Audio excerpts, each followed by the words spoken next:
بسم اللہ الرحمن الرحیم۔ سلسلہ آج کی احادیث 10۔ کتاب کا نام ہے غرر الحکام۔ قال علی علیہ السلام من عجل ذل، جو کوئی جلد بازی کرے گا غلطی کرے گا۔ یعنی کیا مطلب کہ ہمیں چاہیے کہ جب بھی کوئی خیال، جب بھی کوئی آئیڈیا ہمارے ذہن میں آ جائے تو ہم تھوڑا ٹھہر جائیں، تھوڑا ٹھہر کے اس کے بارے میں سوچیں، اور اگر ہو سکے تو ہم لکھ لیں کہ جو آئیڈیا، جو خیال ہمارے ذہن میں آیا ہے، اس کے پلس پوائنٹس کون سے ہیں اور مائنس پوائنٹس کون سے ہیں، اس کے فائدے کیا کیا ہیں اس کام کو کرنے کے، اور نقصان کیا کیا ہیں، تو اس کے بعد پھر ہم اس کے مطابق عمل کریں۔ مولا نے کیا فرمایا؟ من عجل ذل، جو کوئی جلد بازی کرے گا غلطی کرے گا۔ لہٰذا ہمیں چاہیے کہ ہم جلد بازی سے بچ کے رہا کریں تاکہ ہم سے کم غلطیاں ہوں اور ہمیں کم سے کم نقصان اٹھانا پڑے۔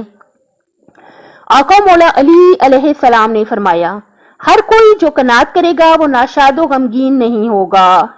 یعنی ہمیں چاہیے کہ جو ہمارے اندر لالچ پائی جاتی ہے اور جو دنیا کے بارے میں، زیادہ سے زیادہ دنیا کی چیزوں کے بارے میں جو لالچ کے خیالات ہمارے ذہن میں آتے ہیں، جو خواہشیں ہمارے اندر پیدا ہوتی ہیں، ان کو کنٹرول کرتے ہوئے چلیں، قناعت سے اپنی زندگی گزاریں، تو اس کا کیا فائدہ ہوگا کہ مولا فرماتے ہیں جو کوئی بھی قناعت کرے گا وہ ناشاد و غمگین نہیں ہوگا۔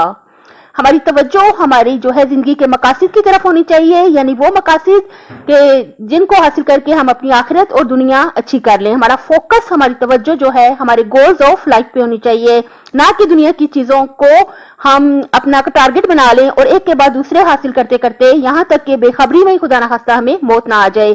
ہمیں چاہیے کہ ہم اپنے مقاصد کی طرف نظر رکھیں جس سے ہماری دنیا اور آخرت اچھی ہو۔ دنیا کے معاملے میں ہمیں چاہیے ہم قناعت کریں۔ قناعت کرنے کا کیا فائدہ ہوگا کہ جو ہمارا دل ہے وہ ناشاد و غمگین نہیں ہوگا۔ اپنی صحت، آخرت اور خالق کی مخلوق کا خیال رکھیے گا۔ آپ سے گزارش ہے کہ میرے چینل کو سبسکرائب کر دیں۔ اللہ حافظ۔